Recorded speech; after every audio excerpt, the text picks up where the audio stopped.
Hello guys, welcome to my channel. आज हम Little Women का एपिसोड नंबर 3 देखने जा रहे हैं। एपिसोड की शुरुआत में हम देखते हैं कि डायरेक्टर सिन की गाड़ी ऊपर से गिरती है। उसके बाद तुरंत वहाँ पे इंजू पहुँचती है। डायरेक्टर सिन को सीपीआर देने की कोशिश करती है और फ़ोन करती है, लेकिन कुछ हो नहीं पाता। तभी वहाँ पे एम्बुलेंस आ जाती है। दूसरी तरफ इनक्यू इनहाई से पूछती है कि उसकी बनाई हुई पोर्ट्रेट का क्रेडिट किसी और ने कैसे ले लिया। क्या तुम्हें कोई बुली कर रहा है, कोई परेशान कर रहा है, कोई बात है तो बताओ। तो इनहाई कहती है नहीं, पार्क हे की मदर ने मुझे प्रॉमिस किया है कि आर्ट्स की स्टडी के लिए वो मुझे अब्रॉड भेज देंगी। बस वहीं जाने के लिए मुझे ये करना पड़ा। इनक्युंग इनहाई को समझाने की कोशिश करती है, लेकिन इनहाई नहीं मानती। फिर इनक्युंग इनहाई को कहती है कि हम साथ ही में घर चलेंगे।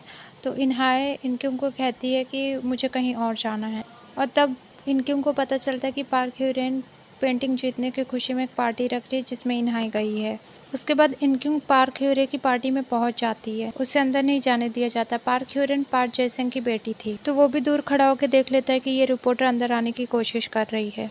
इनक्युंग काफ़ी ज़्यादा डिप्रेस हो जाती है और जाके काफ़ी ज़्यादा ड्रिंक कर लेती है और एक स्ट्रीट लाइट पे चढ़ जाती है और वहीं से चिल्लाना शुरू कर देती है इनहाई के लिए और उसकी पेंटिंग के बारे में बताने लगती है, जिसको देख के रिपोर्टर मारी भी वहीं पे होती है और उसका वीडियो बनाने लगती है कि अब तो इसे निकाल दिया जाएगा कि एक रिपोर्टर ड्रिंक करके कितना बड़ा सीन क्रिएट कर रही है। ये सब देख के इनहाई काफ़ी ज़्यादा एम्बेरस फील कर रही होती है और वो घर नहीं जाना चाहती थी। तो पार्क ह्यूरेन की मदर उसे कहती भी है कि तुम यहीं पे रुक जाओ, लेकिन फिर इनहाई घर जाने के लिए तैयार हो जाती है। इनहाई जाके इनक्युंग को संभालती है। तो इनक्युंग पार्क जयसेंग से पूछ ही लेती है कि तुम इतने ज़्यादा अमीर हो तो तुम एक गरीब घर की लड़की के पीछे क्यों पड़े हुए हो। और इनहाई के लिए कहती है कि मैं दुनिया में सबसे ज़्यादा अपनी बहन से प्यार करती हूँ, अगर इसे कुछ हुआ तो मैं तुम्हें नहीं छोड़ूंगी। सीन हमारा शिफ्ट होता है और हम इंजू को देखते हैं, जो कि हॉस्पिटल में रहती है। डॉयल उससे मिलने के लिए आता है और इंजू को उसका फ़ोन देता है, जो कि उसे एक्सीडेंट साइट पर मिला था। डॉयल इंजू से कहता है कि पुलिस जब तुमसे पूछेगी तो तुम ये कहना कि मैंने रिजाइन किया था। तुम वहाँ से जा ही रही थी कि इतने में उनकी कार का एक्सीडेंट हो गया और तुमने सीपीआर देने की कोशिश की और एम्बुलेंस को कॉल किया। डॉयल कहता है कि हुआ यंग ने जाने से पहले 2 बिलियन बॉन्ड निकाला था और हमने उसके फादर, उसकी फैमिली से पूछताछ की, उनमें से किसी को भी वो कैश नहीं मिला है और उसकी फ्रेंडशिप तुम ही थी, यानी कि वो कैश तुम्हारे पास है। तो इससे अच्छा है कि तुम पुलिस को कुछ और ना बताओ और वो कैश अपने पास ही रखो। अगर तुमने पुलिस को ये सब बता दिया तो वो पैसे उन्हीं लोगों के हाथ में हो जाएंगे जिन्होंने वो फंड्स और वो ब्लैक मनी रख रखा है। डोल की बातें सुनने के बाद निंजू को इतना समझ में आ जाता है कि डायरेक्टर शिन जिसकी बातें कर रहे थे कि हमसे ऊपर भी कोई है और हमें उनसे बच के रहना चाहिए, उन सबको ये डोल जानता है। और वो थोड़ा अलर्ट हो जाती है और वो सोचती है कि कहीं ये भी तो उन्हीं लोगों के साथ नहीं है, कहीं इसी ने तो डायरेक्टर शिन का एक्सीडेंट नहीं करवाया। डोल कहता है कि जो 2 मिलियन वॉन जो गायब हुए हैं, हम ऐसे कह देंगे कि वो डायरेक्टर शिन ने अपने पास रखे थे। और डायरेक्टर शिन भी यही करते थे, जो इंसान मर जाता था उस पर सारा ब्लेम डाल देते थे। हम भी वही करने वाले हैं, इन सब वजह से तुम बच जाओगे, तुम्हें कुछ नहीं होगा। दूसरी तरफ दिखाते हैं पार्क जयसेंग की वाइफ अपनी सेक्रेटरी को डांट रही होती है कि तुमने इनहाई की फैमिली के बारे में सब कुछ क्यों नहीं बताया। हमने तुम्हें ऐसी लड़की को ढूंढने के लिए कहा था जो गरीब हो, जिसे हम कंट्रोल कर सके, लेकिन यहाँ पे तो इसकी एक बहन जो रिपोर्टर है। तो पार्क जयसेंग कहता है कोई बात नहीं, ये तो बहुत अच्छी बात है, अब हमें इस रिपोर्टर की कमी पता चल चुकी है। सीन हमारा शिफ्ट होता है, हम इनहाई को देखते हैं जो अपनी बहन इनक्युंग को मैसेज करती है, कहती है ये मेरा सबसे बेकार दिन था और ये दिन तुमने बेकार किया है और अब मैं तुमसे बात नहीं करूंगी। दूसरी तरफ इंजू हुआयंग के कुछ डॉक्यूमेंट देख रही थी, जिसमें उसे एक नाम पता चलता है, वॉन सेंगवो, जो कि उनकी कंपनी का सीईओ था। तो इंजू उससे मिलने जाती है कि शायद मुझे उससे मिलकर कुछ नई जानकारी मिले। उसके बाद वो सेंगवो के घर पे जाती है, उसे पूरी बात बताती है कि कैसे उसको पैसे मिले।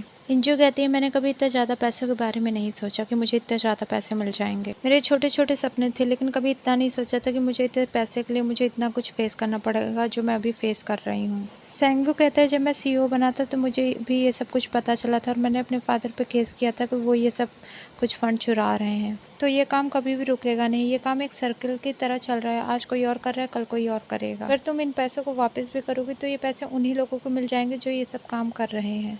तो कोई फ़ायदा नहीं, इन पैसों को उड़ाओ, खर्च करो, अपनी मर्जी से जो करना है वो करो। फिर सेंगवो इंजू को कुछ बुक्स देता है जिसमें लिखा होता है किसने कितने पैसे रख रखे हैं और उस बुक में सारी डिटेल थी पैसों की। और तभी वहाँ पर डोयल आ जाता है, जिसे देख के सेंगवो इंजू को खिड़की से भगा देता है। डोयल उन्हीं बुक के लिए यहाँ पे आता है जो सेंगवो ने इंजू को दे दी थी।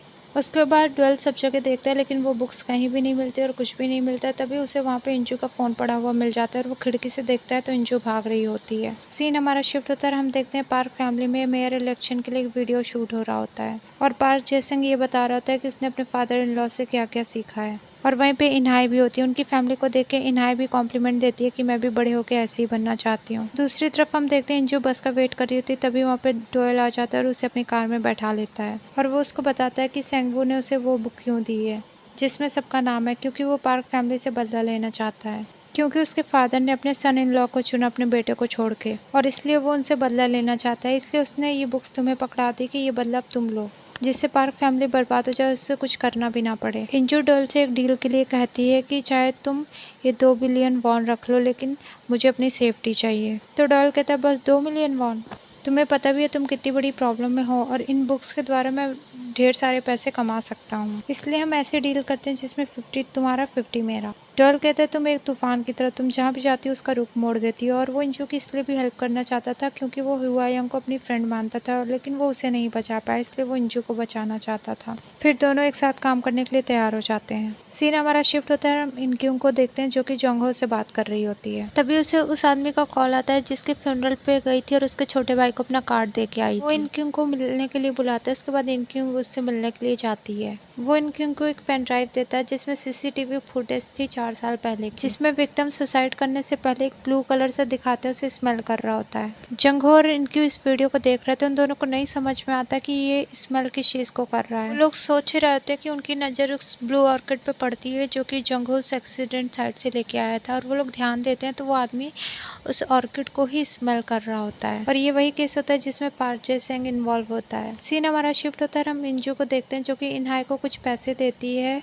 खर्च करने के लिए। तो इनहाई उसे बताती है कि वो 1 महीने बाद बोस्टन जा रही है। इनहाई बताती है कि मेरी फ्रेंड बोस्टन जा रही थी पार्क ह्यूनरे, उसकी मॉम पहले उसके साथ जाने वाली थी लेकिन इलेक्शन की वजह से वो नहीं जा रही, तो मैं उसके साथ जा रही हूँ और सारा खर्चा पार्क ह्यूनरे की मदर ही उठाएंगे। तो इंजू गुस्सा हो जाती है, वो कहती है अगर तुम्हें फॉरेन जाके पढ़ना है तो उसका खर्च मैं उठाऊंगी, कोई और नहीं उठाएगा। तो इनहाई गुस्सा आने लगती है और वो कहती है तुम मेरे लिए क्या क्या करोगी, क्या तुम फिर से शादी करोगी? तो इंजू कहती है कुछ भी करना पड़े, चाहे मुझे शादी क्यों ना करनी पड़े, लेकिन फॉरेन जाने का सपना तुम्हारा मैं ही पूरा करूंगी। इंजू से समझा रही होती है कि इस दुनिया में कुछ भी फ्री नहीं होता, पता नहीं इस एहसान के बदले वो तुमसे क्या मांग ले। इनहाई कहती है तुम मुझे नहीं रोक सकती क्योंकि मॉम ने कॉन्सर्ट फॉर्म पे पहले ही साइन कर दिया था। जिस दिन मॉम मेरी ट्रिप के पैसे लेके भाग गई थी, उसी दिन मैंने डिसाइड कर लिया था कि मुझे इस घर में नहीं रहना, चाहे मुझे कुछ भी करना पड़े। सीन हमारा शिफ्ट होता है, नेक्स्ट डे इंजू वूसेंग से मिलती है और उसे वो पैसे देती है, कहती है कि मैं अपनी बहन को फॉरेन भेजने के लिए मैं उस पर खुद खर्चा करना चाहती हूँ, आपको इसकी ज़रूरत नहीं है। तो वो सेंग कहती है कि इन्हें स्कॉलरशिप मिली है और उसकी पेंटिंग्स दिखाती है। इनहाई की पेंटिंग काफ़ी ज़्यादा डार्क में होती है, एक में एक मरी हुई औरत होती है। वो सारी पेंटिंग्स देख करके वो सेंग कहती है कि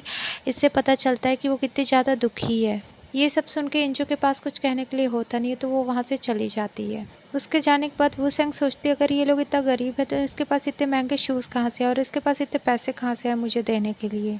उसके बाद इंजू योगा सेंटर जाती है और वहाँ पे उसे एक फ्लैशबैक आता है जिसमें उसकी एक छोटी बहन थी जो मर चुकी है। दूसरी तरफ हम देखते हैं जोंगहो ब्लू ऑर्किड के बारे में सर्च कर रहा होता है। ब्लू ऑर्किड को घोस्ट ऑफ वियतनाम कहते हैं। वियतनाम वॉर के बाद यूएस सोल्जर्स इसे यूएस लेकर के गए थे, लेकिन वहाँ पे ब्लू ऑर्किड ज़्यादा हो नहीं पाए, इसलिए ब्लू ऑर्किड बहुत कम बचे हुए हैं। सीन हमारा शिफ्ट होता है, उसके बाद हम देखते हैं घर पे इनक्यूं को उस किमची बॉक्सेस में वो सारे पैसे मिल जाते हैं और दूसरी तरफ इंजू अपनी मरी हुई बहन के बारे में ही सोच रही थी और उसके दिमाग में ये भी था कि इनहाई को हमारी मरी हुई बहन के बारे में कैसे पता चला होगा। इंजू के घर आने पे इनक्यूं उससे उस पैसे के बारे में पूछती है, तो इंजू से बताती कि हुआयंग ने ये पैसे दिए।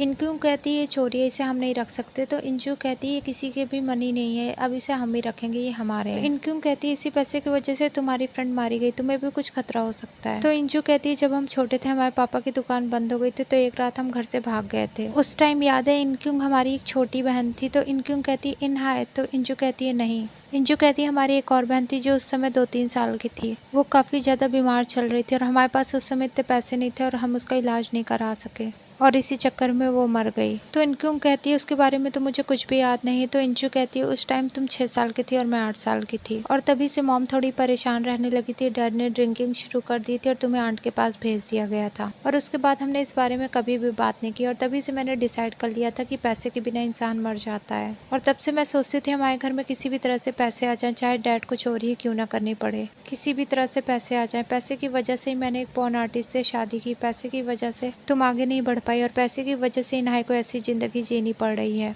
और तब हमें पता चलता है कि इंजू का डिवोर्स हो चुका होता है। तो इनक्यों कहती है मुझे कोई फ़र्क नहीं पड़ता, मैं गरीब भी हूँ। मैं जिस स्कूल में जाती थी उसमें सबसे गरीब मैं ही थी, वहाँ कोई भी चोरी होती थी उसके इल्ज़ाम मेरे ऊपर लगते थे, चाहे मैंने चोरी की ना हो। और मैंने तब से डिसाइड कर लिया था कि मैं कभी भी चोर नहीं बनूंगी। और फिर इनक्यों कहती है मैं गरीब हूँ लेकिन चोर नहीं हूँ। इनक्यों कहती है अगर तुम इस पैसे को अपने पास रखोगी तो मैं पुलिस को बुला लूंगी। इंजू कहती है इस पैसे को पहले मैं खर्च करूंगी, मेरा जो मन आएगा मैं वो करूंगी, उसके बाद मैं पुलिस के पास अपने आप ही चली जाऊंगी। सीन हमारा शिफ्ट होता है, हम देखते हैं इंजू अपनी आंट से मिलने जाती है और उनसे कहती है कि हमें घर खरीदना है, मेरे पास इतने पैसे हैं। उसकी आंट कहती है कि मैं तुम्हारी हेल्प क्यों करूँ, तो इंजू कहती है क्योंकि तुम्हें गिल्ट है, तुम्हें पछतावा है कि तुम मेरी बहन को बचा नहीं पाई, इसीलिए तुमने बाद में इनक्यों को अपने पास रखा था, और तुम हमारी हेल्प करोगी तो तुम्हारा गिल्ट कम होगा। सीन हमारा शिफ्ट होता है और हम इनहाय को देखते हैं जो कि पार्क ह्यूरन के घर पे होती है और उसे वहाँ पे कुछ सोल्जर्स दिखते हैं और कुछ डॉल्स का स्टैचू दिखता है। तो एक डॉल को वो खुद छिपा लेती है जिसे पार्क सेंग देख लेता है और पार्क सेंग ऐसे शो करता है कि जैसे उसने इनहाय को वो डॉल लेते हुए नहीं देखा। उसके बाद वो इनहाय को अपने बचपन की कहानी सुनाने लगता है। वो बचपन में सेंगवो के खिलौने उठा लिया करता था क्योंकि वो जेलस फील करता था कि वो अमीर घर की बेटी है और वो खुद एक ड्राइवर का बेटा है, और कहता है कि मैंने बहुत कुछ सेक्रीफाइस किया जिस वजह से आज मैं इतनी ऊंची पोजीशन पे हूँ। और वो इनहाय से कहता है क्या तुम भी इतने ऊंचे उठना चाहती हो, तो इसके लिए तुम कुछ भी सेक्रीफाइस कर सकती हो, चाहे उस इंसान को धोखा देना पड़े जो तुम्हें सबसे ज़्यादा प्यार करता हो। इनहाय के फेस को देख के लग रहा होता है कि वो इस बात को एक्सेप्ट ही करने वाली थी। और तभी ये एपिसोड ख़त्म हो जाता है। अगर आपको हमारी वीडियोस पसंद आती हो तो प्लीज़ लाइक करें, शेयर करें, सब्सक्राइब करें, और इनकी पुरानी वीडियोस आपको हमारे चैनल पे मिल जाएंगे। Thanks for watching.